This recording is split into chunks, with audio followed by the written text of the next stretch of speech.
And then I'll play one card in the spell and trap zone and end my turn. Okay. You just blasted my entire field, then crushed 3/4 of my life points, so I guess onto the draw, and I'm bricked. You can't play a card in face-down defense? No, I only have monsters of level 5 or more, and all my spells require a field card I don't have, so I lose. Oh. Well, that's not a satisfying conclusion. Man, what were you even playing again? You got one turn and you did a fine setup. I was playing Black Wings. These things are stupid overpowered, and I bricked immediately. How the hell did you manage this? Even now, Black Wings are oppressive to play against. Have you seen my luck? I'm the only guy I know that has rolled 30 dice and got nothing over 2. Look, I just hoped your absolute unholy luck was restricted only to dice rolls. I didn't think it applied to cards, too. Yeah, you should see my luck with people next. Let me guess. Not a lot of friends? Actually, no. For whatever reason, people love my company. Everyone I work with gets a smile when I'm around, and I hate the vast majority of them. The group of people I call friends, I can actually count on my hands. Those I do call my friends are really close friends. So, what's the problem then? I don't like people. I'm no introvert, I'll say that. I'm very outgoing, but most people I just cannot stand.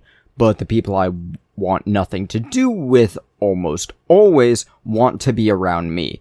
It'd be like if the Blood Ravens started calling you every weekend, acting like you and them were close. Oh. Okay, yeah, I can see the issue. That would be annoying. And the few people who don't like me tend to be the ones with power over my working schedule, although I have zero complaints about them giving me no free time, because that's just money in my pockets, which leads to me getting more of these cards. You know what? At least that's a positive thing? Yeah, silver linings and all that. Let's get on to this video subject. I'm talking about cards again. This time, nothing about card games or about the games themselves, but about the market around them. Specifically, I should say. I brought it up in my last Warhammer video, but card games have a really bad situation of getting scalped. Why? Because cards tend to be relatively cheap in comparison to other hobbies. You can easily get into the card game hobby by just paying 20 to 60 US bucks for a starter deck. They used to come with instruction manuals as to how to play the card games, but they don't do that anymore, simply because the internet exists. And with the vast majority of card games, the starter boxes aren't even the best options. Yu-Gi-Oh! Has recently started trying to make their structure boxes actually usable, but oftentimes you want some stuff that the box won't come with, or want multiples of something that the box only has one of. But older ones usually have one copy of everything in the deck, and thus are unusable with any consistency. Sometimes the cards in the starter boxes won't come in the packs they released with, leading to you needing multiple copies of said starter boxes. But most of the cards you'll want from any game come in the packs, boosters, blisters, or whatever you call them with that game. I remember being, I think, 5 years old, and every weekend I'd get $1 to buy a Yu-Gi-Oh! Card pack in 2001, when we went down to the local video store in my tiny town I lived in. I wonder what that town is like now. Ah well, doesn't matter. But my childhood brain about card games back then is very much the same nowadays. I don't see value in cards in any other way than as part of the game, and how much I am enjoying parts of that game. The random nature of booster packs is where a lot of the enjoyment comes from, But what I see and what Scalper or the Paul brothers sees is very different. Look at this. Scalpers see almost $1,000 in value that they may have paid $1 for when this card came out. You know what I see? I see something with absolutely no value because I don't want to play a deck that uses these. I enjoy fighting type Pokemon in card games.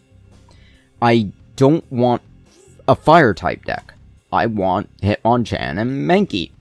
Meanwhile, I look at this thing and I see myself smiling and having fun with this card game because Punch Monkey. Hell, I'm making a Digimon deck now using Dualahamon as the primary card. Is this deck any good? I don't know.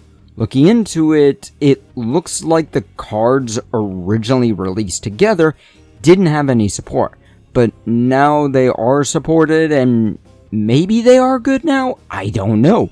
I'll probably know by the time this video comes out though, but I ultimately don't care about good or bad. I care about fun. And what's the most I'm willing to pay for a single card? $2. I've never paid more than $2 for any card of any game. Digimon, Yu-Gi-Oh! Hell, I can't get into Pokemon or One Piece, and a friend actually really enjoys the One Piece card game. And that's probably the biggest sin of Scalpers. The fact that what they do prices out new people from joining.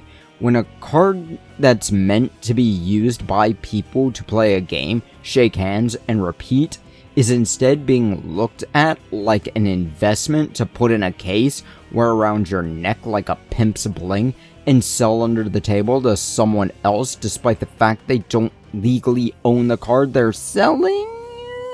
Paul, get out of here. I hate this sort of situation. Unfortunately, as I mentioned on my last Wednesday video, it's not easy to actually fix this situation. The most I can say is to shame those that grab massive amounts of products in order to resell. Hell, I love Yu-Gi-Oh! Been collecting them since the year 2000. But I don't collect them for value, I collect them to play the card game. But when I go to my game shops or even Walmart, I make sure there's at least one pack left in the hopes that some kid will enjoy the card game with their parents or siblings. Hell, I've been talking with some of my nephews about card games recently. Unfortunately, they've been corrupted by scalpers and only look at Pokemon cards as monetary investments, not as a card to play a game with. I hope I'm actually helping them change, because one of the boys sent me a picture of a Lapras card from...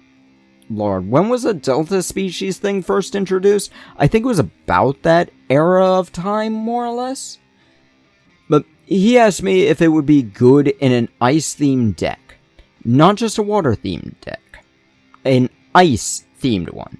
And I admit, I had a tear of joy. It wasn't good for that theme, as this Lapras only knew the stereotypical water-type moves, but he was looking at it from a fun perspective, not a, is this valuable perspective.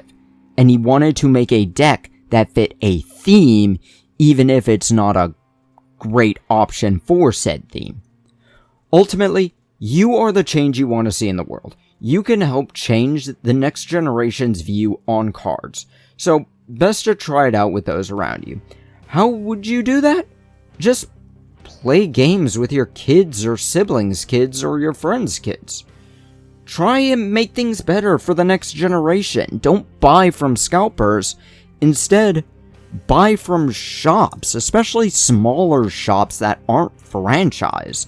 Those are the best places to get cards because in that case, sure, you might be spending a little more, but you're also helping someone's kids enjoy this hobby in the very same way. Now, shove off.